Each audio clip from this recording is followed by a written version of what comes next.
আমি যখন সোহমের ব্যাপারটা ইন্টারফেয়ার করি তখন আমাকে কেউ কেউ খুব মিসগাইড করেছিল এবং পুরো স্টোরিটা আমি ভালোভাবে পাইনি। বিবেকানন্দ বলেছিলেন টু এয়ার ইজ হিউম্যান, কিন্তু তার সঙ্গে পরের কথাটা হচ্ছে to rectify the error is more than human.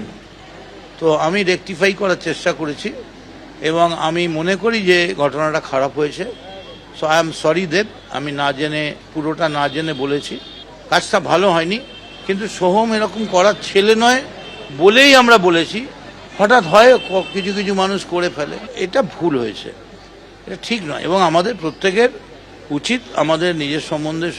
কিন্তু আমি বারবারই বলছি সোহম এরকম নয়, সোহম এই ধরনের ছেলে নয়।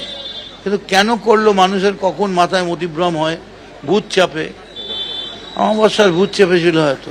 দেবকে আমি কিন্তু মন্তব্য করিনি, আমি বলেছিলাম না, ঠিক দাদাগিরি বলিনি, আমি বলেছিলাম উত্তম কুমার, প্রসেনজিৎ, রঞ্জিত মল্লিক, সৌমিত্র, এদের পরে যে যুগটা আসছে সেখানে দেব একটা ফ্যাক্টর। দেবের ওপরে ইন্ডাস্ট্রি অনেকটা ডিপেন্ড করে। দেব যদি বছরে 6টা ছবি করে তাহলে বাংলা ছবি বাঁচবে। সেখানে দেব যদি ছবি কম করে এই রেগুলার ডে টু ডে পলিটিক্সে চলে আসে তাতে দেবেরও ক্ষতি হবে, বাংলারও ক্ষতি হবে। আমি তো দেবের ফ্যান, আমি চাই দেব বেশি করে সিনেমা করুক আর এগুলো আমাদের ওপর ছেড়ে দিই। আমরা আছি তো, আমরা কোনো অন্যায়কে সাপোর্ট দেব না, সেই জন্যই কথাটা রেকটিফাই করে নিলাম। না, দেব যেটা করেছে ঠিকই করেছে, আমি খালি বলেছি দেব আর বেশি করা হয়েও না, ভুল করলে মানুষকে ভুল শোধরাবার সুযোগ দিতে হয়। সোহম চক্রবর্তীর বিরুদ্ধে এবার হাইকোর্টের দ্বারস্থ হয়েছে নিউ টাউনের রেস্তোরাঁ মালিক। হুমকির মুখে পড়তে হচ্ছে আনিসুল আলম ও তার পরিবারকে। অভিযোগ করে হাইকোর্টের দ্বারস্থ আক্রান্ত রেস্তোরাঁর মালিক। নিরাপত্তা ও তদন্ত চেয়ে হাইকোর্টে আবেদন করেছেন তিনি। মামলা দায়েরের অনুমতি মাননীয় বিচারপতি অমৃতা সিনহার। চলতি সপ্তাহে শুনানির সম্ভাবনা রয়েছে।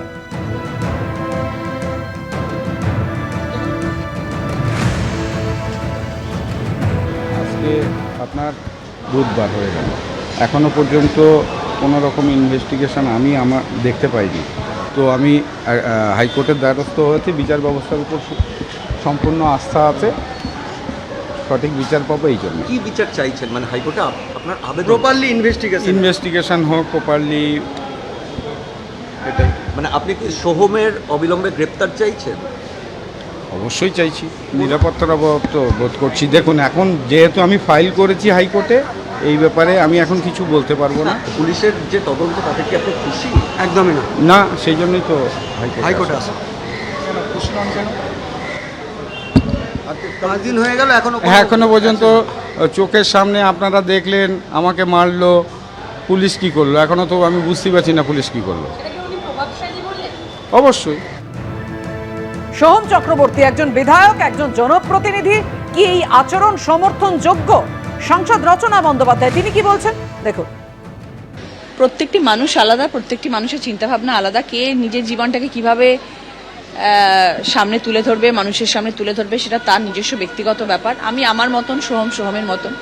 আপনি কি ব্যাপারটা সমর্থন করছেন? না না, কখনোই নয়, কেউ কখনো সমর্থন করে না। কিন্তু সেই পরিপ্রেক্ষিতে, সেই পরিবেশে কি ধরনের সিচুয়েশন হয়েছিল সেটা একমাত্র সোহম জানে। সেখানে তো আমি ছিলাম না, সেই জন্য আমি সেখানে উপস্থিত যেহেতু ছিলাম না, আমি সেই ব্যাপারে মন্তব্য করতে পারবো না। কিন্তু যেটা হয়েছে সেটা ভালো ঘটেনি, এটাই ঘটেছে, সেটা ঠিক নয়। কিন্তু কিসের আঙ্গিকে এই জিনিসটা ঘটেছে সেটা একমাত্র সোহম বলতে পারবে। সোহম সম্পর্কে ভুল বোঝানো হয়েছে, সোহম ঠিক কাজ করেনি, হয়তো ভূত চেপেছিল।